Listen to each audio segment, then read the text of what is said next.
Hey, what's going on, man? It's my first live, so I'm not sure how this works. I can't even see. Let me see your comments.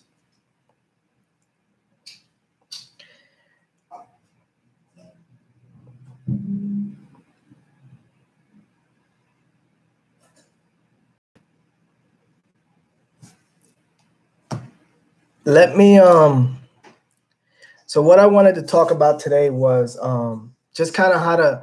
I know I know most of my viewers are like newbies, so they probably watch some videos, but they don't know kind of putting all the pieces together. So I just kind of wanted to do a quick start from the beginning and then all the way to the end, kind of how it all works. So the first thing I wanted to talk about was kind of what wholesaling is, right? So essentially, what wholesaling is when you put a property, specifically for real estate. Wholesaling can be applied to any type of business. So essentially, what wholesaling is in regards to real estate, what you're doing is you're finding an off-market property, right? Typically off-market property that you put under contract that's below market, right? So you put a property on the contract that is below market, and then now that you have that property on the contract, you're able to you have equitable interest, what's called equitable interest, right? Which means you can market that property, you can close on that property. So you have this contract with the seller, right? For a certain price, let's just say 50,000, and then you can sell that right. You can sell your contract. You can sell the rights to the contract you have with the seller to an end buyer. So you would do that's called an assignment. So you have this seller that you have a contract with, and in that contract it states that you can assign that contract to to someone else, and that someone else is going to be that cash buyer who's going to fund the whole deal. So you have the property under contract with the seller, and then you will sell the rights to the contract with the buyer, and you collect what's in the middle. So you would be collecting the difference. So in this case, if we use 50,000, so you have a property under contract for 50,000 with the seller, right? Seller, you're gonna put sell, and then you would sell that property, or sign that contract to the buyer for 60,000, right? Whoa. And then you would get that difference of 10K, right? So that's the 10,000 feet view of how it all works, right? So what you need to be doing in order to get this, you need to be marketing for sellers who are in a situation where they need to sell, right? There's two types of sellers you get with: people that want to sell and people that need to sell, right? The people who want to sell, you're not going to deal with those people, right? Because those people that want to sell, they want retail value. And in order to make this business work, you need to deal with people that need to sell at a discount, right? So they're going to have to provide a discount in order for you to make it work, where you can make money, and then you help their situation out as well, and then the buyer also gets a good deal. So let me just clear this out, right? So you want to deal with people who need to sell. Now, the type of people that need to sell are in pre-foreclosure. That's somebody who is behind on their payments. Never mind my my drawing here. It's terrible. But essentially, this is a level of motivation. Someone who's behind on their payments, who can't keep up with the payments, someone that someone is more likely to sell than someone who is not in financial distress. So that's one form of seller, right? Or type of person that needs to sell. Someone who is behind on the taxes. Why are they behind on the taxes? They probably can't afford the payments, right? So that's two. Someone who's a tired landlord, which generally is referred to as an absentee owner, someone who owns a property but doesn't live in that property. So they are a tired landlord, meaning they are tired of the maintenance to keep up with the property, because tenants are messing up the property, and they have, as a landlord, you're responsible for the maintenance. So if a toilet breaks, you're responsible to pay for that and have that fixed for the tenant. And sometimes these tenants can be a real pain pain in the ass because they're going to tear up the property because essentially they're not the owners. So they, they can tear up the property. They don't really care about that. They're not, so you're going to deal with a lot of people that are tired landlords. So that's generally absentee owners. And then probate, right? Probate is another one. Probate is essentially where someone inherited the property, and they get a free and clear, typically free and clear property, and then they might live out of state, or they just don't want to deal. It might have a mortgage on it. So someone who just inherited property, they might have to pay 2 mortgages in the event that they have their own mortgage, and then have to pay someone else's mortgage that they inherited, or the taxes, or the maintenance. So those are good leads as well. Those are people who probably need to sell because they don't want to deal with the headache of owning a property. They just want to get rid of it. So you got pre foreclosure, tax default, absentee. You got code violations. You got vacant properties and these could all fall under the same umbrella. So an absentee owner could have a vacant property and be a tired landlord and be behind on the taxes, and et cetera, et cetera. So those are the people you want to deal with. Now, when you're sending out, what's going to happen is, what you're going to find is most people, 98% of the people you talk to, they want retail value. They want more than what would make sense for you to put it on the contract for and to make a deal happen, right? And that's just the nature of the business, right? There's not a lot of people that are going to sell at a discount, right? But there's a small percentage, and these are the people that need to sell. These are the people that are in a situation where they kind of have to sell, or sell at a discount because they're in such a tight situation. So what you're going to find is people get discouraged in the beginning because they talk to so many people that are telling them they want retail value, and then this stuff doesn't work. What person would sell?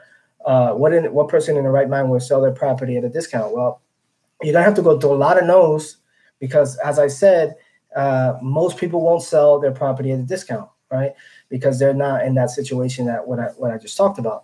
So ways to market to that seller, free ways, driving for dollars. I just did driving for dollars yesterday. It's a great tool. It's a great way to generate leads, right? These can generate big assignment fees because if it's vacant, obviously they're not living in there. It's probably an absentee owner, or probably they inherited the property, or probably they couldn't keep up with the taxes, or probably they couldn't keep up with the mortgage, or probably they couldn't keep up with the maintenance. Does that make sense? So when you come across these properties that are vacant, that you're driving around the neighborhoods, those are great lead sources to target. So you're gonna have to do a lot of driving for dollars to get a good amount of numbers and addresses, because sometimes they're owned by the bank, or you're just not able to locate that owner. So driving for dollars is a good way if you're on a budget. So driving for dollars is good. And then also Craigslist. I've never gotten a deal from Craigslist, but it's worth a shot. I've never consistently marketed in Craigslist.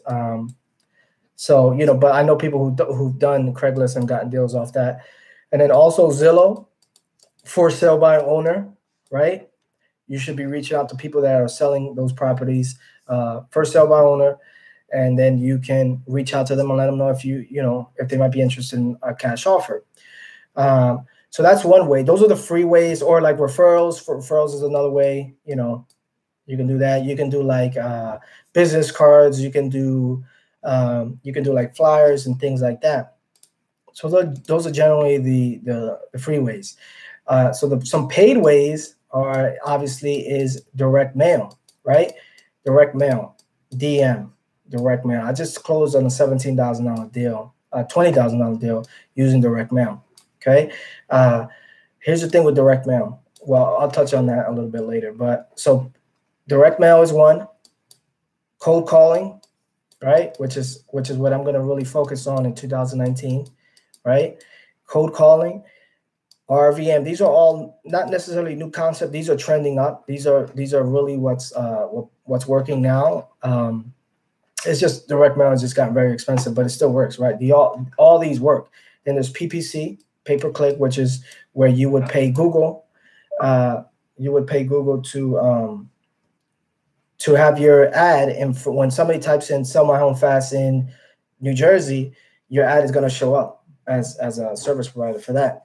So PPC, and then there's SEO, all right, search engine optimization, where you would rank for certain keywords. Sell my home fast in New Jersey, whatever the case is, and you would rank on the first page of Google. So there's direct mail, PPC, SEO, cold call, RVM, which is ringless voicemail, which I'm going to do about 5,000 to 10,000 ringless voicemails. I'm going to do about I'm going to buy a list about 10,000, 5,000 to 10,000 for cold calling. And then also there's Facebook marketing, right? Which is starting to trend up as well. Facebook marketing. And then also, I'm trying to think of what else.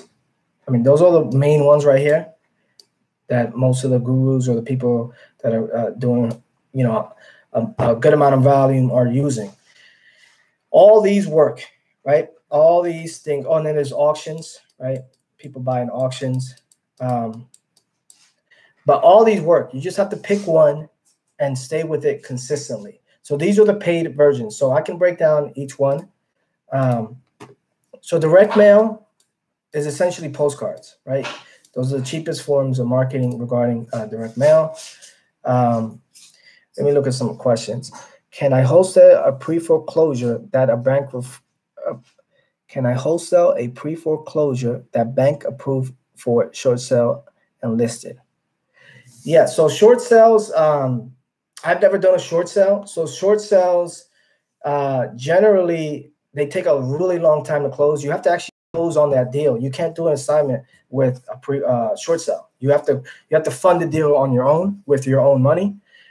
So I would stay away from anything that you have to fund on your own, short sales and things like that. I've never done a short sale, but I just know for a fact, I know from people who have done short sales, they take a long time, 3 to 6 months. Well, it looks like it's already listed, but you have to fund that deal. You have to close on it yourself. You can't assign it. They don't allow assignments for short sales, from my understanding. So to answer your question, pro equity, you could, but I would stay away from that because you have to buy it on your own. You have to fund that deal and then essentially do a double closing if you find a buyer that would pay more than what you have it on the contract for. So to answer that question, yes. So direct mail, again, is very expensive. It's gotten very expensive. You're going to be paying around 43 cents per postcard. So 43 cents, if you're sending out, 10,000, let's just say 10,000, that's 4,300. Now, the thing with direct mail, you might not get a deal that first campaign, right? So I don't want to say wasted. You just front loaded 4,300 and you don't know when you're going to, if you might get a deal, because direct mail, you have to it takes several touches. First of all, it's a low response rate. So if you send out, it's typically 0.5% or 1%. So if you're sending out 10,000, 5,000 postcards at 1% of 5,000, what's that? 50 calls, or I don't have a calculator in front of me, but you do the math, right? 1% of 5,000, it's not a lot of calls, right? Or it might be 0.5%. Now this does work. Let's just be very clear about that. Direct mail does work. It's just you might need to do it several times consistently. Well, you might need to do it 3 to 6 months. You shouldn't do it. To be honest, you shouldn't do it unless you're doing a very targeted list. You know the zip code, and you can afford to do it. You just pick one zip code and you can afford to hit that zip code several times over and over. Especially when you're starting out with a low budget. But direct mail works. It's just a lot more expensive. The response rate is very low. And then also, it's just, essentially it's just very expensive. So direct mail is one. The good thing about direct mail, it's an inbound lead. So they're calling you instead of you reaching out to them. It's a lot easier to convert a direct mail lead than a cold call, because a cold call is essentially a cold call. I'm calling someone out of the blue. They might not be motivated. More than likely, someone who calls you is more likely to be motivated than someone you're reaching out to on a cold call. but it still works, right? And it's easy to scale. What I mean by that is, so if you get a deal, right, from a campaign, you can ramp it up. You can do 5, 10, 15, 20, 30, 40,000 mail pieces a month. You can scale a lot quicker, and as I said, they're inbound leads as opposed to outbound, right? They're a lot easier to convert. And then also now cold calling is kind of the new, I guess, the new marketing channel that's being used a lot. Cold calling. I've done cold calling before, just not on a massive scale, not on a scale where I'm dialing thousands and thousands and thousands of numbers, at a time. Like, not a big list. I've done cold calls where I've had a few hundred names, and I've reached out to people, see if they were interested in an offer. So this is what I'm going to be focused on 2019, because it works, right? And it's a lot more cost efficient, and you want to be lean as you're scaling up. You don't want to incur a lot of costs, because it's going to make it harder to scale when in the beginning, in my opinion. So this, you can buy a list from ListSource. Let's say 5,000 names. Okay, 5,000 names at 3 cents. 3 cents a lead. I have a link. I have a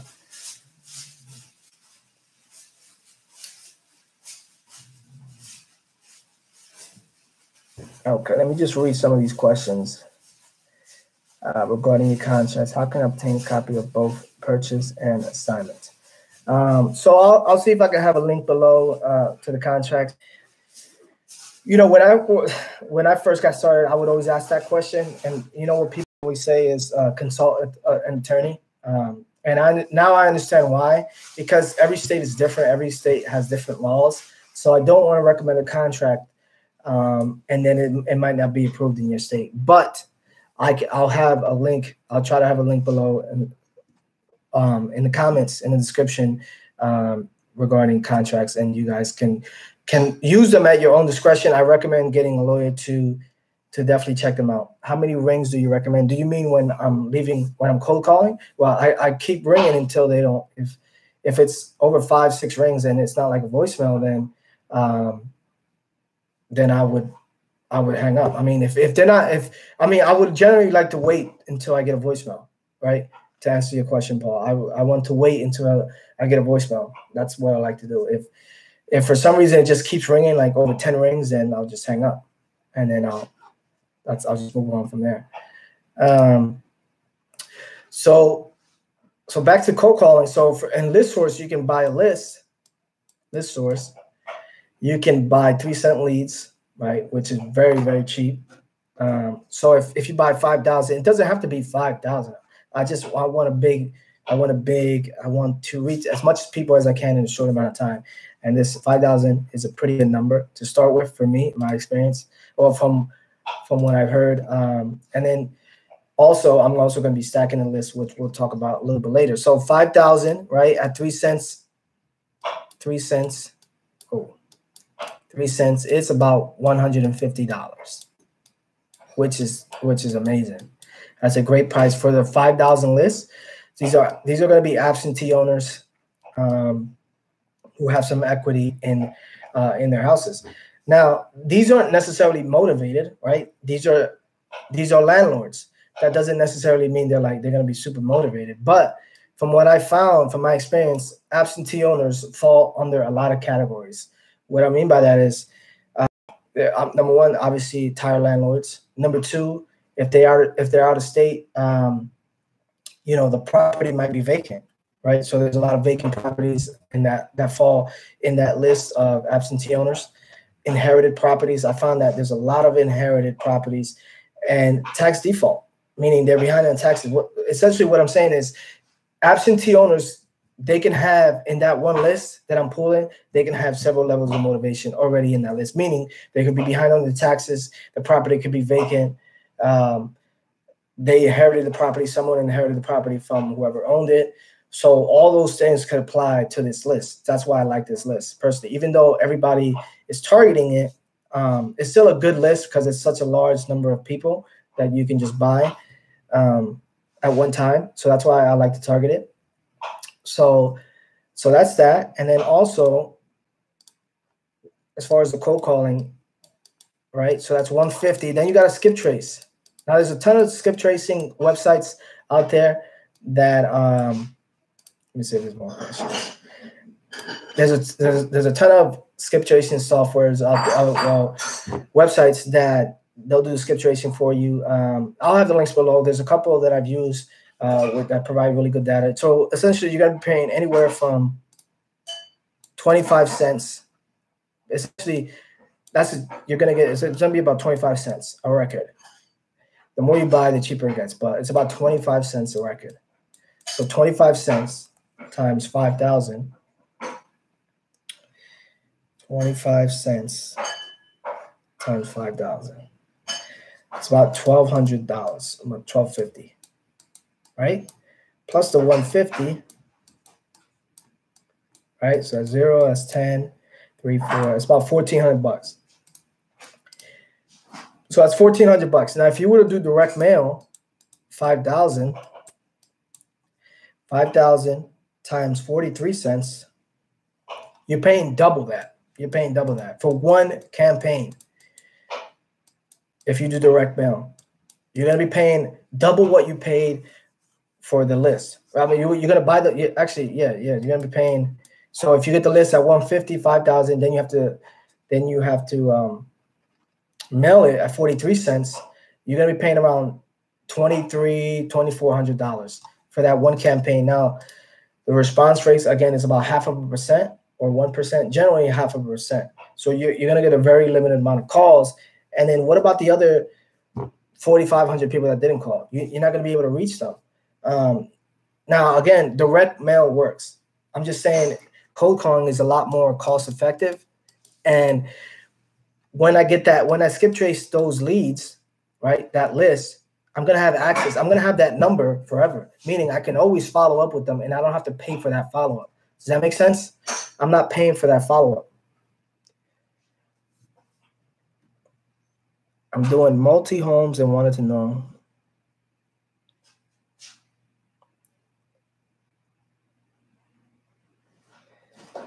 Aaron, to answer your question, I've never dealt with multi.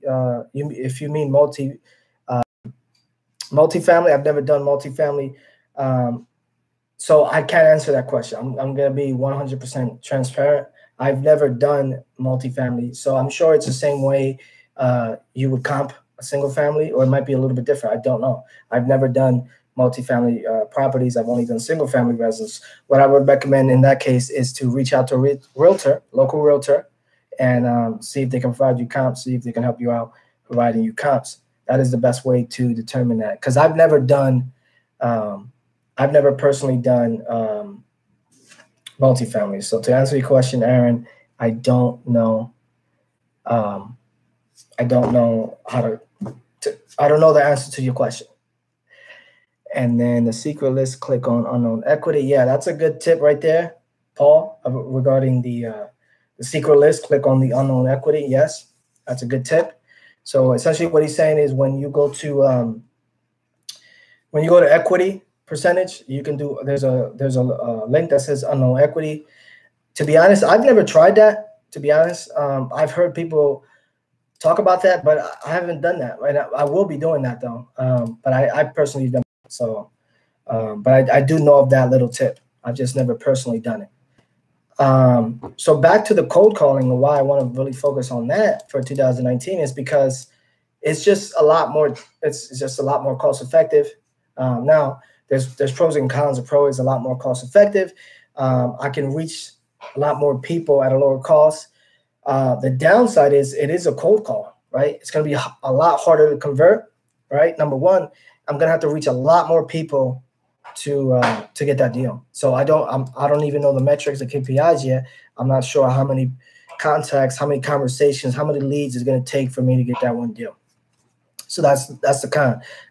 It's going to take a lot more to close a deal from a cold call than someone from an outbound call to an inbound, right? Inbound is a lot easier to convert because they're calling you. Outbound, it's a little bit different because you're reaching out to them out of the blue. And then another thing I'm going to do is ringless voicemail. right? So ringless voicemail, ringless voicemails has gotten very popular, I would say the last year or so. And what that means is, so whenever you get a call, so a ringless voicemail just goes straight to your voicemail. It looks like it's a missed call from someone, and then it just goes straight to voicemail. So you would leave a message that goes straight to voicemail, and then they will listen to the voicemail, and in that voicemail you just say, hey, this is Toby. I know this call is out of the blue. Just calling to see if you had any interest, something. If you had any interest in selling the property, or if you would entertain a cash offer for your property, please give me a call. If you're not interested, then you can just disregard this call. So the people who are going to be calling back are people who are somewhat interested. And the thing with ringless voicemails, it's cost effective, right? So for I'm going to use live broadcast, right? So for 5,000 ringless voicemails, it's about $225, right? So I'm going to be able to reach, and you're only gonna get charged for the successful drops, but to reach that amount of people at that price, it's a really good deal. So for 5,000 ringless voicemails, I'm only gonna be paying about $225, right?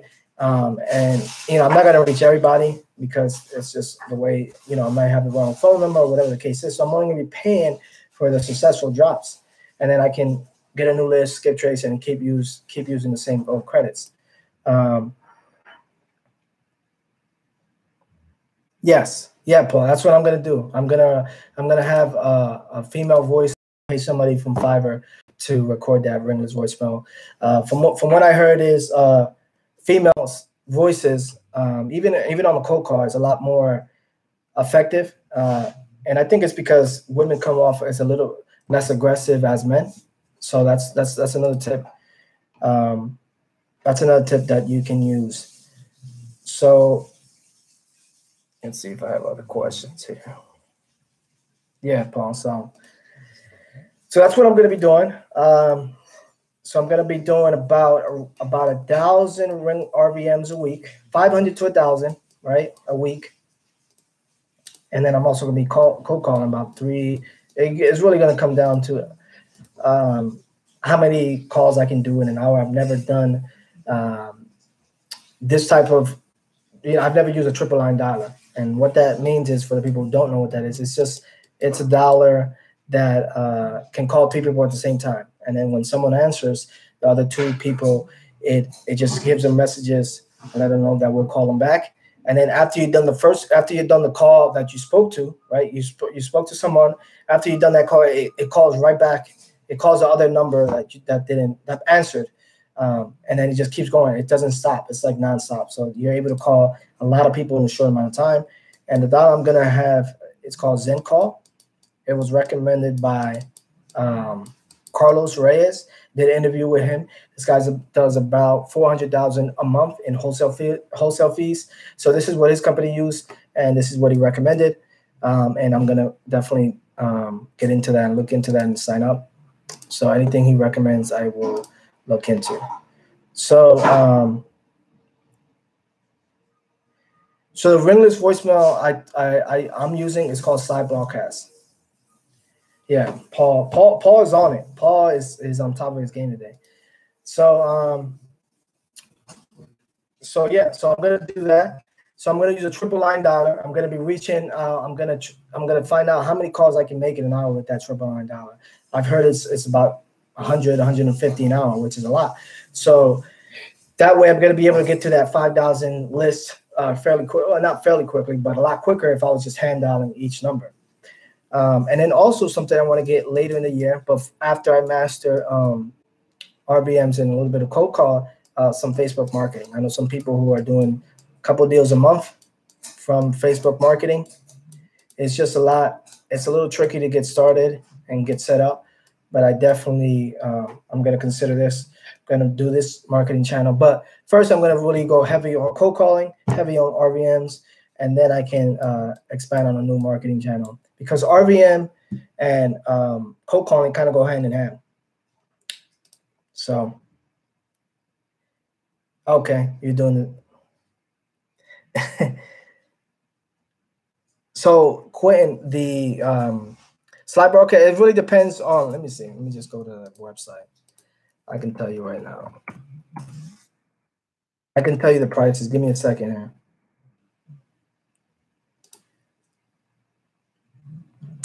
So they have a monthly plan. Who was that? Yeah, so they have a monthly plan, Quentin. So they have a monthly plan or pay as you go. So you want to get a lot, because what you're gonna find is when you send out those RVMs, you're not gonna get you're not gonna be able to drop. They're not all gonna be successful drops. Number one. Number two, the numbers you skip trace. If you skip trace 5,000 numbers, you're not gonna get 5,000 numbers back, right? You're gonna get about 75% of that number. So it's gonna be around 3,700 numbers that I'm gonna get back from that skip trace that I send in. But to answer your question, Quentin, so 1,000 deliveries, ringless voicemail is $60. I would do 5,000 for $225. I would do that because it's a really good deal. But if you're on a budget, just do 1,000 for $60, or 500 for $40, or 100 deliveries for $10. So you can do that. Okay, Paul. So you're doing the same 90-day game plan. So Ocean. Regarding the bad response from men, it's just essentially men. I mean, they get a good response. It's just women get a better response overall because they come off as less aggressive as opposed to men. Do you have an RVM inbound script? How much does Fiverr charge to record that? About $5. Let me see. Yeah, so you would just go to Fiverr. You can just do like voiceover or voice message, and you'll be able to find someone, and you can hear their voices. You can hear their voices. You can hear their voices before you pick them.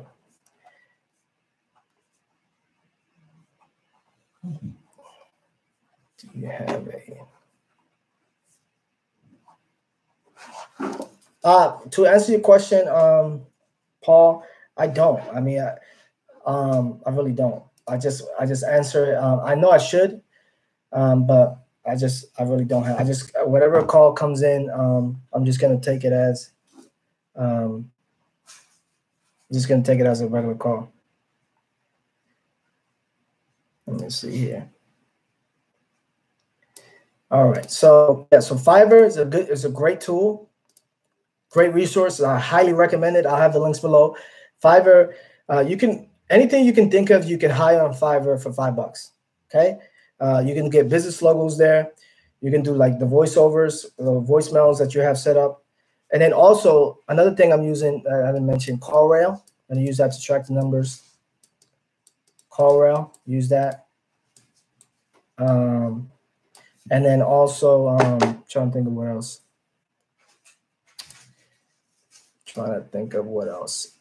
So slide broadcast, Zen call for the triple line dialer. I heard of Mojo Sales. I heard it's very well. You can look it up yourself. It's pretty expensive. For a triple line dialer, it's about $160 a month. Zen call is going to be $90 a month, and it does a lot more than Mojo Sells. So I've never used either. That's just something I'm going to use because of the interview I did with Carlos, which you guys should definitely check out. The triple line dialer is about $90 a month. Any other questions, guys? I can't believe it's already been 35 minutes. So let me know in the comments. Well, let me know if you have any other questions before I head out here.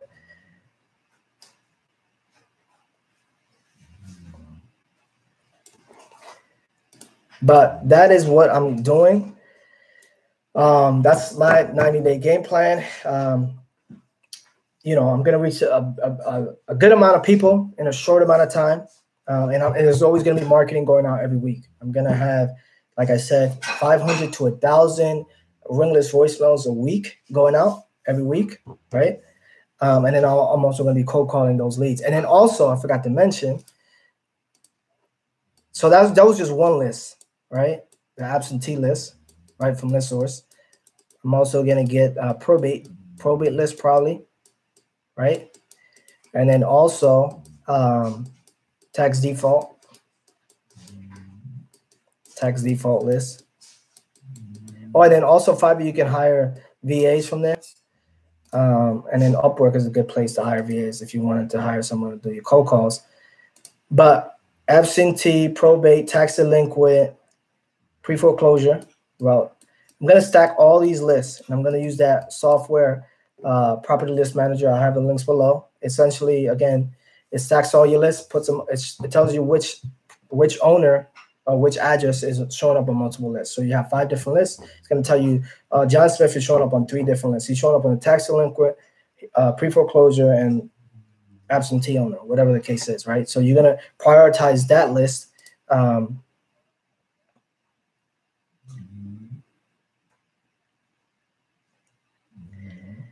So to answer your question, let me back up here.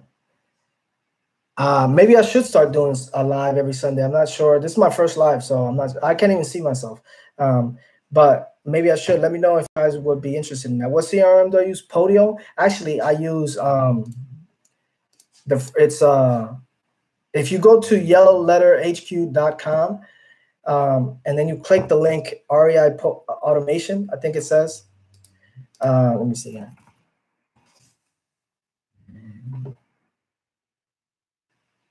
They actually offer a free CRM. So Podio REI automation. Yeah, so that's it. So Beast Mode is a CRM that it's like fully automated. It's kind of like InvestorFuse if you guys are familiar with that. But they offer a free version of that, totally free. So that's what I have. But what I did was I paid someone on Fiverr to add certain apps to track certain things like my RVMs. So I just paid them like $50 to and a couple other things to add to my workspace. But you can use a free one. I would start with that. So just go to yellowletterhq.com, and then there's a link that says REI Podio Automation. That'll take you to another website, and then you just follow the link that says free CRM, and it's a really good CRM. It's a basic one. It's going to take a little while to get used to. So I'm still getting used to that.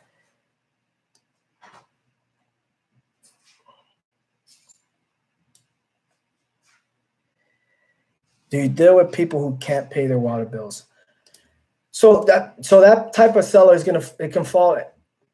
So yeah, they can. Yeah, and I've dealt with people who had to pay the water bills. So all the liens, so back taxes, mortgages, judgments, all that is going to be cleared when you transfer the property, when you close on the property, and all that's the seller's responsibility. So the seller is going to be responsible to provide clear title. So any mortgages, taxes, judgments, liens, or anything like that, they're going to be responsible at closing. That's not your job to pay that off. That's their job. That's their essentially that's their responsibility. So last couple questions here, 5 more minutes, and then I'm going to head out. Any other questions you guys have? I kind of got off topic because I wanted to kind of go through start to finish. But if you guys want me to do another video of start to finish, everything, break down everything, I can do that at some other video. But so yeah, so back to what I was saying. So this is again in regards to my plan. So every week marketing is going to be going out, ringless voicemails, and also cold calls. So that's what I'm going to be doing, and I'm also going to be doing this in another market, a virtual market, which I'll talk about in some other videos. I'm gonna be in 2 different markets. That's why I said 10,000. I have 5,000 in one market, and then the same plan I'm gonna apply in a different market, a virtual market. So, all right, guys, I'm gonna head out here. Share this stream. Give me some thumbs up. Let me know if you have any other questions. I'll try to answer the questions after the live is over. So I'm out of here.